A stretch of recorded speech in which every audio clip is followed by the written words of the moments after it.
আমার মা বাবা আমাকে এখানে যে লেখাপড়া করিয়ে দেয় নাই আমি ঘুষ দুর্নীতি করবার জন্য।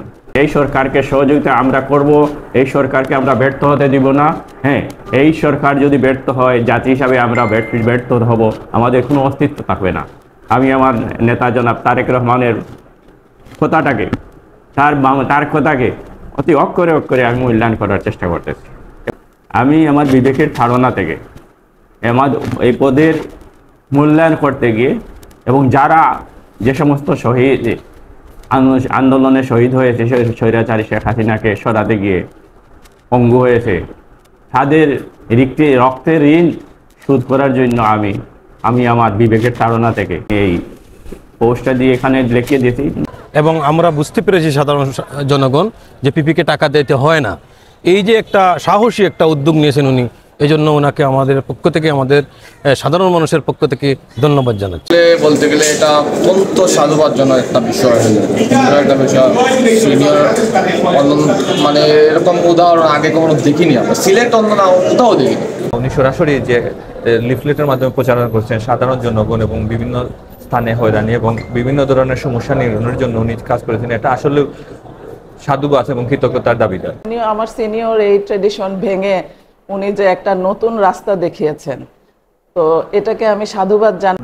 জেলা ও দায়রা জজের পিপি মহোদয় উনি কোনো বিনিময়ে কাজ করেন না।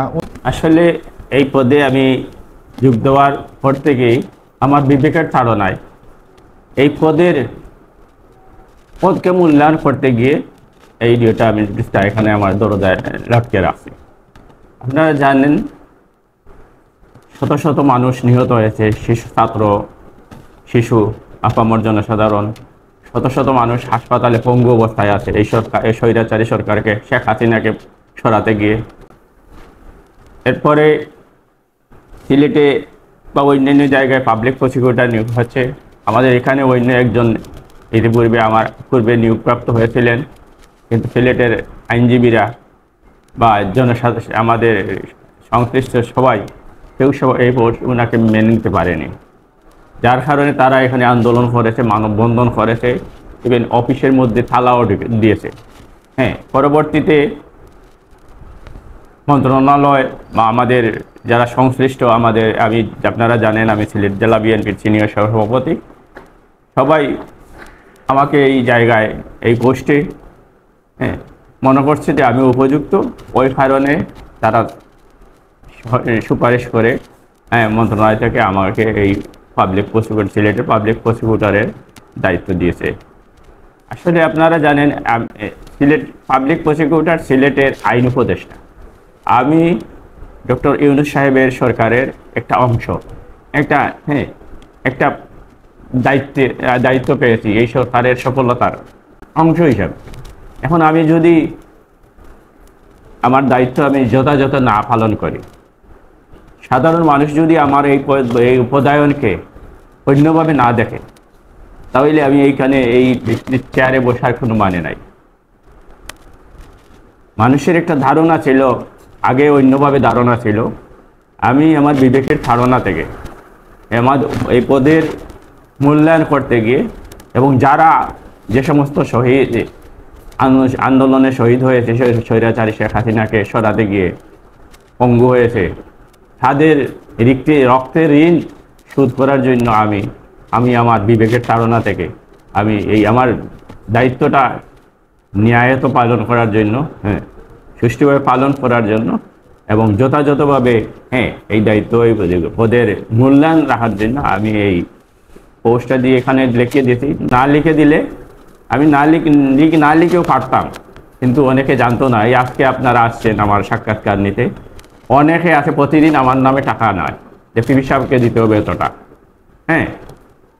এটা আমি জানি, কারণ আমার প্রায় ওকালতি এখানে প্রায় 40 বছর থেকে আমি ওকালতি করতেছি। আমি আরও 10 বছর ইতিপূর্বে আরও 10 বছর বিএনপির সরকারের আমলে পাবলিক প্রসিকিউটর ছিলাম। জুডিশিয়ারির সেপারেশনের আগে আমি ছিলাম এডিএম কোর্টের স্পেশাল এপিপি। পরবর্তীতে বিএনপি আবার যখন ক্ষমতায় আসলো, তখন আমি নারী ও শিশু নির্যাতন দমন আইনের স্পেশাল ট্রাইব্যুনালের স্পেশাল পিপি হলাম। এখন হইল গিয়া আমি বিএনপির রাজনীতি করি।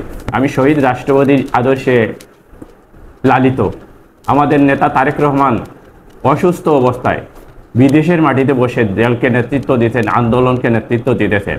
আমরা যে যেখানে বসছি সেখানে কি মানুষকে নির্যাতন করার জন্য, শোষণ করার জন্য? নিশ্চয়ই না। এই যদি আমরা এই মনোবৃত্তি থাকে, তাহলে যারা রাজপথে শহীদ হয়েছে, রক্ত দিয়েছে, যে সমস্ত মায়ের কুল খালি হয়েছে, যে সমস্ত বোনের স্বামী হারিয়েছে, হ্যাঁ, গত রাত্রে পর্যন্ত পঙ্গু হাসপাতালে তারা আন্দোলন করেছে, শত শত ভাইয়েরা, তাদেরকে রক্তের প্রতি তাদের সাথে কি আমার বিশ্বাসঘাত হবে না? আমি যদি আমার এই পদের যথাযথ মূল্যায়ন না করি, আমাকে সিলেটের আইনজীবীরা আন্দোলন করে, আমার পাশে যারা বসে আছেন ওনারা আন্দোলন করে আমাকে এখানে নিয়ে এসেছেন। আমার মা বাবা আমাকে এখানে যে লেখাপড়া করিয়ে দেয় নাই আমি ঘুষ দুর্নীতি করবার জন্য, আমার পকেট বাড়ি করার জন্য। আমরা যদি এই সরকারের একটা আমাদের জাতির জন্য একটা শেষ সুযোগ, ডক্টর ইউনূস সাহেবের সরকার যদি ব্যর্থ হয়, আমরা জাতি হিসাবে ব্যর্থ, এবং এই ব্যর্থতা আর কোনোদিন আমরা পুনরুদ্ধার করতে পারবো না। এই কারণে আমাদের নেতা জনাব তারেক রহমান প্রায় প্রতিদিনই স্কাইপে আমাদেরকে বক্তব্য দিতেছেন, আমাদেরকে উপদেশ দিতেছেন। এই সরকারকে সহযোগিতা আমরা করব, এই সরকারকে আমরা ব্যর্থ হতে দিব না। হ্যাঁ, এই সরকার যদি ব্যর্থ হয়, জাতি হিসাবে আমরা ব্যর্থ হব, আমাদের কোনো অস্তিত্ব থাকবে না। আমি আমার নেতা জনাব তারেক রহমানের কথাটাকে, তার কথাকে অতি অক্ষরে আমি মূল্যায়ন করার চেষ্টা করতেছি, এবং এই ধারণা থেকে এবং আমার বিবেকের কাছে দায়বদ্ধতা থেকে মুক্তি হওয়ার জন্য আমি আমার দরজায় ওইটা লিখে রেখেছি।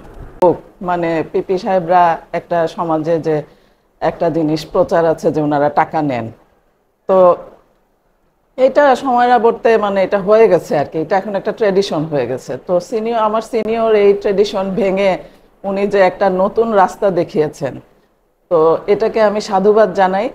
আমি মনে করি যে আমাদের মতো অন্যান্য মানে যারা অ্যাডভোকেট আছেন, যারা পিপি হয়েছেন, তারা যাতে এই পথ অনুসরণ করেন। তারপরেও পিপি সাহেবদের বাদীপক্ষে হোক, আসামি পক্ষে হোক, একটা কিছু দিতে হয়, কখনো বড় অঙ্কে দিতে হয়, কখনো ছোট অঙ্কে দিতে, এটা রেওয়াজ ছিল।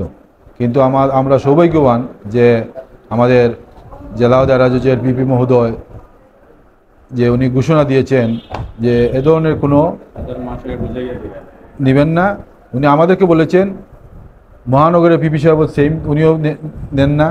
তবে সবচেয়ে ভালো হয়েছে যে উনি সাধারণ মানুষ যাতে বুঝতে পারে, যাতে আমরা অন্য কোনো আইনজীবী যে পিপি সাহেবের নাম করে যাতে কোনো টাকা পয়সা নিতে না পারি, সেজন্য উনি এটা লিখিত আকারে এটা ওনার দরজায় টাঙিয়েছেন, যাতে সাধারণ বিচারপ্রার্থী লোকজনও দেখতে পারে যে জেলা দায়রা জজের পিপি মহোদয় উনি কোনো বিনিময়ে কাজ করেন না। উনি ওনার সরকারের দায়িত্বে যেটা পাবেন সেই সরকারের দায়িত্ব পালন করবেন, এবং উনি পালন করে যাচ্ছেন। এটা আমাদের জন্য একটি মাইল ফলক থাকবে, দৃষ্টান্ত থাকবে। বলতে গেলে এটা অত্যন্ত সাধুবাদজনক একটা বিষয়, একটা বিষয় সিনিয়র মানে এরকম উদাহরণ আগে কখনো দেখিনি আমরা, সিলেট অন্য না কোথাও দেখিনি। এমন একজন ব্যক্তি, এমন একজন সৎ মানুষ, সিলেট বহুদিনে কাঙ্ক্ষিত যে সফলতা, আমার আশা উনি এই সিলেটের আদালত প্রাঙ্গণকে একটা দুর্নীতিমুক্ত সুসমাজ গড়ে তুলবেন ইনশাআল্লাহ। এটা আসলে ইতিবাচক। সমগ্র বাংলাদেশের থেকে ভিন্ন রকমের ব্যতিক্রমধর্মী উদ্যোগ নিয়েছেন, যেটা আসলেও সাধুবাদ জানায়, এবং আইনের প্রতি যে শ্রদ্ধাশীল এবং আইনকে আরো আধুনিকতর এবং উন্নত বাংলাদেশের যে লক্ষ্যে সবাই কাজ করে গেছে, সেই কাজকে আরো উন্নত করতে উনি যে কাজটা করেছেন, বা উনি সরাসরি যে লিফলেটের মাধ্যমে প্রচারণা করছেন সাধারণ জনগণ এবং বিভিন্ন স্থানে হয়রানি এবং বিভিন্ন ধরনের সমস্যা নিরসনের জন্য উনি কাজ করেছেন, এটা আসলেও সাধুবাদ এবং কৃতজ্ঞতার দাবিদার। পিপি সাহেব যে উদ্যোগ নিয়েছেন যে পিপি সাহেবকে কোনো টাকা দিতে হয় না, আসলে এটা একটা সম্মানিত পোস্ট। এজন্য উনি যে উদ্যোগ নিয়েছেন যে আমরা সাধারণ মানুষ যে পিপিকে টাকা দিতে হয়, এরকম একটা রিউমার ছিল, এটা থেকে আমরা বের হতে পেরেছি, এবং আমরা বুঝতে পেরেছি সাধারণ জনগণ যে পিপিকে টাকা দিতে হয় না। এই যে একটা সাহসী একটা উদ্যোগ নিয়েছেন উনি, এজন্য ওনাকে আমাদের পক্ষ থেকে, আমাদের সাধারণ মানুষের পক্ষ থেকে ধন্যবাদ জানাচ্ছি।